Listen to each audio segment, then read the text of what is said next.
예, 오늘도 우리 주님께서 예비하신 은혜와 은총으로 우리 모두에게 충만한 은총을 내려주실 줄 믿습니다. 그런 기대를 가지고 마태복음 4장 예수님의 시험이죠. 예, 세 번째, 드디어 이제 세 번째입니다. 첫 번째는 뭐였죠? 돌이 떡이 되게 해라. 육체적 시련이죠. 예, 시련입니다. 제일 본능적인 게 육체에서 오는 어려움입니다. 그래서 몸이 아프고 배가 고프고 잠이 졸리고 이런 육체적인 그 어려움이 올 때 시험 속에 이제 들어가게 되죠. 그래서 제일 1차적으로 그렇게 온다라는 거, 먹고 사는 문제, 무엇을 먹고 살 것인가를 통해서 이제 시작되는데 인생이라는 게, 그다음에 이제 육체적인 것들이 넘어가면 정신적인 이제 시련이 오게 됩니다. 그게 두 번째입니다. 그래서 성전 꼭대기에서 뛰어 내려라. 인간들, 사람들이 나를 어떻게 볼까? 예, 그 시선, 인정욕구라고도 할 수 있는데, 우리가 나의 삶을 내가 하나님 앞에 내가 나대로 살아야 되는데, 그게 아니고 사람들이 나를 어떻게 볼까에 의해서 만들어진 가상현실 속에 인생들이 대부분 살다 가더라. 그래서 남의 시선에 의해서 만들어진 이 만들어진 종교랑 똑같습니다. 그렇게 인생들이 그 시선에 의해서 살아가는 경우가 허영심이라 그럽니다. 허영심. 그런 경우가 굉장히 많습니다. 그래서 그렇게 남의 시선을 의식하거나 그 시선을 바라보거나 그런 것들이 또 다시 어떻게 넘어오냐면, 하나님이 나를 도와주실까? 뛰어내리면 하나님이 나를 붙들어 주실까? 여기서 이 어려움 속에서 하나님이 나를 이끌어 주실까? 하나님이 살아계실까? 하나님이 존재하실까? 이렇게 하나님께 대한 의심으로 가게 됩니다. 그걸 건드려요. 인간의 허영심을 부추겨서 하나님의 존재, 하나님의 살아계심, 하나님의 역사하심을 의심하게 만듭니다. 이게 사단의 전형적인 전략입니다. 그래서 육체적인 고난, 어려움, 그 다음에 정신적인 갈등, 허영심과 의심들을 활용해서 종국적으로는 뭐를 흔들려고 하는 거냐면, 신앙, 영적인 부분을 움직여 가려고 그러는 거예요. 영적인 부분을 무릎 꿇히려고 하는 거예요. 누구에게? 자신, 사탄에게. 하나님께로부터 멀어지게 해서 사탄에게, 이 세상 신에게 무릎 꿇게 하려고 하는 게 전략입니다. 그래서 이 세 가지 시련이 의미들이 있어요. 처음에는 어디서, 장소적으로도 의미가 있고 내용적으로도 의미가 있는데 점층적이죠. 처음엔 어디서 시험을 받아요? 40일을 어디서 굶주리십니까? 광야에서. 그 다음에 성전 꼭대기. 그 다음엔 오늘 어디서요? 지극히 높은 산. 점점 높아지죠. 그래서 이제 끌어갑니다. 그러면서 육체적 시험, 정신적 시험, 영적 시험. 내게 엎드려 절하라. 그럼 내가 이거 주겠다. 이렇게 되는 거죠. 그래서 이 사탄의 마지막 포커스, 마지막 타켓이 뭐냐? 영을 취하려는 거예요. 영을 앗아가려는 거죠. 영이 영원히 죽지 않습니다. 근데 정신과 육체를 통해서 영혼의 이 생명력을 부셔버리려고 그러는 거예요. 힘 못 쓰게. 구원받은 사람, 왜 왕자로 태어났는데 왕자답게 살지 못하고 죽어가는 사람이 역사 속에 보면 수없이 많지 않습니까? 그렇게 만들려고 그러는 거예요. 왕자고 공주인데, 하나님의 자녀인데, 인간적인 자녀보다 못하게 살아가게 만들려고 하는 게 원수마귀 사단의 전략입니다. 그래서 오늘 어떻게 이제 마지막 영적인 시련을 시험을 하는지 함께 보고 같이 한번 대적할 방법들을 또 같이 모색해 보겠습니다. 이제 성전 꼭대기에서 주님께서 주 너희 하나님을 시험치 말라 하고 탁 이겨내니까 어디로 데려가냐면 지극히 높은 산으로 데려갑니다. 높은 데서는 멀리 다 볼 수 있잖아요. 그렇죠? 그래서 쫙 내려다 보이게 해요. 이게 뭐예요? 쫙 보게 만들어요. 천하 만국의 그 엄청난, 우리 성전 꼭대기에서만 봐도 여기 성내동이 다 보일 것 같은데 일자산에서 이렇게 내려다보면 참 멋있게 보입니다. 저녁에 야경도 좋고요. 아주 기가 막힙니다. 산에 뭐하러 올라갑니까? 산에 영광이 있습니다. 산에서 아래를 탁 내려다보면 다 내 것 같습니다. 아주 기가 막혀요. 그 맛에 올라갑니다. 그냥 야호 하면서 다 내 거야 뭐 이런 거죠.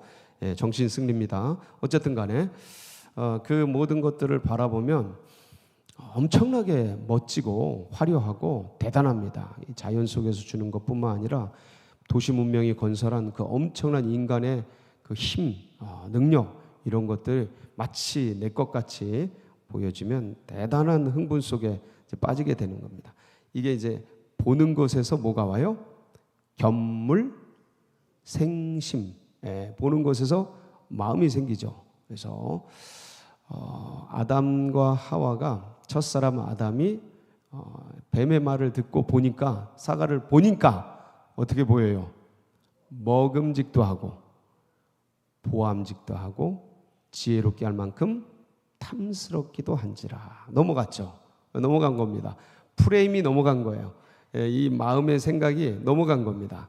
그 다음부터는 그냥 끌려다니는 거죠. 끌려다닙니다. 하나님의 사람인데 끌려다녀요. 하나님이 지으셨는데 사탄에게 끌려다녀요. 하나님의 말씀을 떠나 사탄의 말, 뱀의 말로 끌려다닙니다. 유괴라 그러죠. 유괴, 유혹당해서 유괴당하는 거야. 뭐가요? 영혼이. 이렇게 지금도 그렇게 될 수가 있다는 거죠. 그래서 조심해야 되는데 어쨌든 그 영광 속에서 아주 그냥 보는 것에 사람이 약합니다. 그래서 이 안목의 정욕이라 그래요. 요한 1서에 가면 이게 이 세상의 모든 것들이 뭐와 뭐로 되어 있어요? 요한 1서 2장 16절 한번 보실까요? 이는 세상에 있는 모든 것이 육신의 정욕과 안목의 정욕과 이생의 자랑이니 다 아버지께로 온 것이 아니요 세상으로부터 온 것이라. 육신의 정욕, 이것을 통해서 이 쾌락, 향락, 일락을 만족시키려고 하는 끝없습니다. 이거 소금물 같아요. 이거 만족시키려고 그러면 안 채워집니다. 근데 그걸 향해 갑니다. 채워지지 않을 것을 향해 가요, 인간이.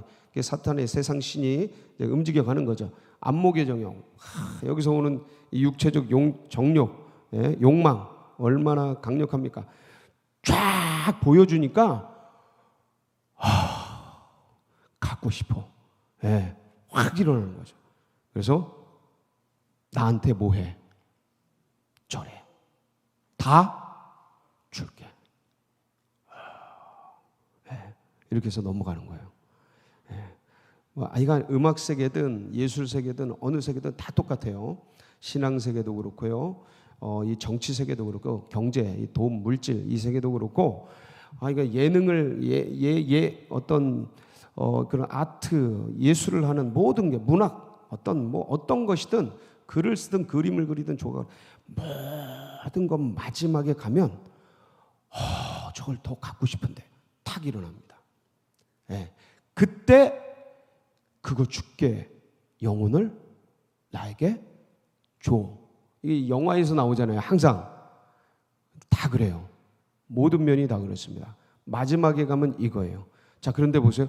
천하 만국을 쫙 보여주니까 그리고 나에게 절해. 네 영혼을 나에게 팔아. 너를 나에게 둬. 내가 너에게 이거 다 줄게. 이 딜이죠. 네가 나한테 절만해. 그럼 내가 이거 다 줄게. 딜인데 이 딜은 뭐가 잘못됐습니까? 예? 이 천하 만국의 영광이 누구 거예요? 그거예요. 그거. 하나님의 것이란 말이에요. 집마다 지은이가 있으니 천하 만물은 누가 지었어요? 하나님께서 지었죠. 히브리서 3장 4절인데 한번 보실까요? 네, 집마다 지은 이가 있으니 만물을 지으신 이는 하나님이십니다. 아멘이십니까? 예, 그래서 시편 24편 1편에는 땅과 거기에 충만한 것과 세계와 그 가운데 사는 자들은 다 여호와의 것이니라. 땅과 거기에 충만한 것, 하여간 거기에 있는 모든 것들, 세계와 그 가운데 있는 모든 것들. 그래서 창세기 1장 2절에 뭐라 그래요? 태초에 하나님이 천지를 창조하시나. 시간의 처음, 하늘의 것, 영에 속한 것이에요. 예, 그건 스카이가 아닙니다. 하샤마임, 헤븐이에요, 헤븐. 예, 그래서 하늘의 것, 땅의 것, 예, 이 세상의 것이에요. 그래서 천하 모든 만물들이 다 하나님께서 지으시게 되죠. 인간은 누가 지었습니까? 예, 지으신 이가 소유주라는 걸 아십니까? 예, 저작권자예요, 저작권자. 근데 이 모든 걸 가지고 지금 뭐 하는 거예요? 장난치는 거죠. 사탄이 장난치는 거죠. 그러니까 이 사실을 우리가 잊지만 않는다면 이 세상에 있는 모든 소유, 물질, 이것들을 누가 다스리신다? 그거예요. 하나님이 다스리십니다. 그래서 하나님께 예배드리고 하나님 앞에 성실하게 살아가면 하나님께서 필요한 모든 것을 다 채워주십니다. 할렐루야. 이게 하나님의 자녀의 특권입니다. 하나님의 은혜예요. 거저 주시는 하나님의 은혜. 여러분, 그러니까 우리들이 이 물질 가지고, 소유 가지고, 이 세상의 것 가지고 뭐 하려고 그러는 거예요? 우리 필요를 쓰려고 그러죠. 이 필요 너머에 있는 것, 더 많이 가지려고 하는 이 소유, 욕, 이건 뭐예요? 뭐 하려고 그래요? 잘 보세요. 밥 세 끼 먹으면 사실은 끝나요. 근데 창고에 가득 영원히 쌓으려고 하는 이유는 뭐예요? 잘 생각해 보면 먹고 살려고 그러는 게 아니에요. 자랑하려고 그러는 거예요. 뭐 하려고요? 그걸 뭐라 그래요? 이생의 자랑. 세상에 있는 모든 것이 육체의 정욕과 안목의 정욕과 이생의 자랑이니 하나님께로부터 온 것이 아니라 이 세상으로부터 온 거예요. 우리가 그렇게 훈련된 겁니다. 우리가 그렇게 연단된 거예요. 이게 다 내 게 아닌데, 누구 게 아닌데요? 가지고 있어도 내 게 아니에요. 이 육체가 내 거 같잖아요. 내 게 아닙니다. 내 거면 내 마음대로 하죠. 여러분 육체가 여러분 마음대로 됩니까? 왜 늙습니까 그럼? 에? 내 마음대로 되면 왜 아파요? 왜 아파? 왜 다쳐? 에? 왜 다쳐? 그게 왜 그러냐면 내 게 아니라 그래요. 이거 다 빌려 쓰는 겁니다. 몇 년? 한 100여 년 빌려 쓰는 거예요. 빌려 쓰는 겁니다. 이 땅, 물질, 소유 다 뭐예요? 빌려 쓰는 겁니다. 그래서 우리를 뭐라 그래요? 주님께서 청지기, 맡은 자라고 하죠. 뭐 한 자요? 맡은 자. 예, 구할 것은 충성. 충성이 뭐예요? 마음에 있는 것, 주님이 주신 그 마음, 그것대로 따라 사는 것, 거기에 충실한 것, 거기에 열심인 것, 이 소리예요. 근데 그 주님이 주신 것, 주님의 뜻에 충실하지 않고 내 것 자랑하려고 쌓는 게 인생입니다. 그거 하려고, 이 생에 그 자랑을 하려고 온 생애를 탕진하는 게 탕자처럼, 그거 육체 아름답게 하려고 꾸미고, 그거 왜 그럽니까? 아니, 단정하게 예의 바르게 하는 건 너무 좋은 거죠. 근데 그게 아니고 그냥 5만 가지 갖다가 해가지고 멋지게 아름답게 해가지고 왜 해요 그렇게? 몇 시간씩 몇 날 며칠 갖다 왜 합니까? 자세히 생각해 보면 이생의 자랑이에요. 남들이 날 좀 알아주고 그래서 그렇게 해서 하는 것. 근데 그거에 세상 사람들이 넘어오니까 그게 마치 자기 것 같은 거예요. 근데 바람을 잡으려는 것 같은 거예요. 왔다가 사라집니다. 돌아보면 아무것도 남는 게 없어요. 전부 바람이에요. 느껴지긴 하는데 보여지진 않아. 잡은 것 같은데 없어져요. 있는 것 같은데 사라져요. 인생이 그래요. 그래서 지나가는 것에 삶을 쓰지 말고 어디에다 삶을 들여라? 영원한 것, 영생, 영원하신 분, 영원하신 우리 하나님. 할렐루야. 거기다 삶을 쓰세요. 거기다 인생을 들이세요. 속지 마세요. 그러니까 원수마귀 사단이 우리에게 하려고 하는 모든 건 뭐냐면 우리의 육체와 우리의 정신을 이용해서 영혼을 앗아가려는 거예요. 그러니까 이 세상 자극이 오는 건 전부 뭐예요? 도적질 하려고 그러는 거예요. 그래서 요한복음 10장 10절에는 뭐라고 돼 있어요? 도적이 오는 것은, 네? 도적이 오는 것은 도둑질하고 죽이고 멸망시키려는 것뿐이요. 내가 온 것은 양으로 생명을 얻게 하고 더 풍성히 얻게 하려는 것이라. 그러니까 도적이 오는 이유가 있어요. 죽이고 멸망시키려는 거예요. 빼앗으려고 우리 것을. 어떤 것? 우리의 영혼. 근데 근본적으로 이 도적은 원수마귀 사단이죠. 얘네들이 쓰는 방식이 있습니다. 그게 요한복음 8장 44절이에요. 주님께서 이렇게 정확하게 정의를 했죠.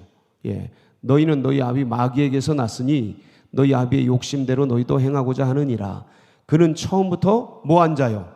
살인한 자, 죽이려고 하는 자요. 우리 생명을 죽이려고. 그리고 진리가 그 속에 없으므로 진리에 서지 못하고 거짓을 말할 때마다 제 것으로 말하는 이는 그가 거짓말쟁이요, 거짓의 아비가 되는 거예요. 거짓말. 그러니까 나오는 게 다 뭐예요? 거짓말쟁이에요. 거짓. 그래서 하나님은 진리에 서 계시고 말씀하시는 것마다 진리인데 원수마귀는 말하는 것마다 거짓이야. 전부 거짓이에요. 그러니까 이 세상 신이 거짓을 통해서 마치 이 세상 것이 자기 것인 것처럼 사람들에게 의식을 주입해요. 반복하면 그게 진짜 그렇게 됩니다. 그게 지금 저쪽에서 벌어지고 있는 일이고요. 우리가 보고 있는 일입니다. 그리고 우리가 잠깐 당한 일이기도 해요. 계속 주입하면, 계속 얘기하면 진짜 그런 것 같아요. 의식이 그래요. 근데 여러분, 그러니까 좋은 것으로 계속 연마해야 돼요. 새벽 기도부터 말씀 읽고 계속 해야 되는 이유가 뭐냐면 여기에 계속해서 좋은 것으로, 옳은 것으로, 진리로 계속 쌓여지고 녹아지고 암기하고 우리 속에 들어와서 그게 나에게 양약이 되고 생명이 되게 해야 합니다. 그렇지 않으면 주의 말씀, 진리의 말씀도 들어왔다가 사라져버려요. 그냥 지나가 버려요. 그리고 내 의식, 옛날 불순종 가운데 역사했던 그대로, 이방인의 풍습 속에 있었던 그 생각, 사고 그대로, 유불선의 의식 그대로 있어요. 영혼은 구원받았는데 예수 그리스도를 영접함으로 믿음으로 말미암아 영혼은 구원받고 영생은 가졌는데 이 육체의 종노릇을 그대로 해버린다. 이거를 다스리지 않으면 이거는 그대로 그냥 계속해서 죄악으로 끌려가고 이 세상에서 익혀진 대로 가려고 해요. 사고도 우리의 생각도 그렇고. 그래서 영으로 육을 쳐서 복종시키고 영으로 육을 다스려서 주님의 뜻을 따라가게 해야 하는 것이 우리가 살기 위해서도 그렇게 해야 됩니다. 그렇지 않으면 이 세상 그대로 따라가게 된다는 것. 고린도후서 4장 4절에는 이렇게 얘기하고 있죠. 왜 이렇게 혼미한가? 그 중에 이 세상의 신이 믿지 않은 자들의 마음을 뭐하게 해? 이게 우리가 가지고 있는 거예요. 이게 남의 얘기가 아닙니다. 남의 얘기가 아니에요. 믿음의 사람들도 어디에 있었어요? 이 세상에 있었잖아요. 그리고 지금도 이 세상에 있잖아요. 그러니까 영혼의 구원, 말씀으로 구원, 예수님을 믿음으로 구원, 영접함으로 구원받은 이 주님의 말씀이 그대로 이 몸에 새겨진 게 아니잖아요. 이 주님의 뜻이 우리 몸에 새겨진 게 아니잖아요. 영은 구원받았지만 여전히 이 세상 것이 있어요. 그러니까 그것들을 정복해 가야 되는 거죠. 여호수아 앞세우고 가나안 땅을 정복해 가듯이 예수님의 말씀, 예수님의 뜻 그래서 주님이 말씀하신 것, 그런 의식과 뜻이 무엇인가, 이것이 세상 속에서는 어떻게 세뇌되어 있고 어떻게 쌓여져 있는가 하나하나 정리해 가면서 인생 주어진 것 속에 이것들을 하나하나 주님의 말씀으로, 주님의 은혜로, 주님의 뜻으로 바꿔가면서 움직여 가는 것, 이게 신앙생활이고 이게 성화의 과정인 것입니다. 여러분 잊지 마시고요, 오늘도 영으로 육을 다스리며 승리하는 복된 날이 되시길 축복합니다. 같이 기도하시겠습니다.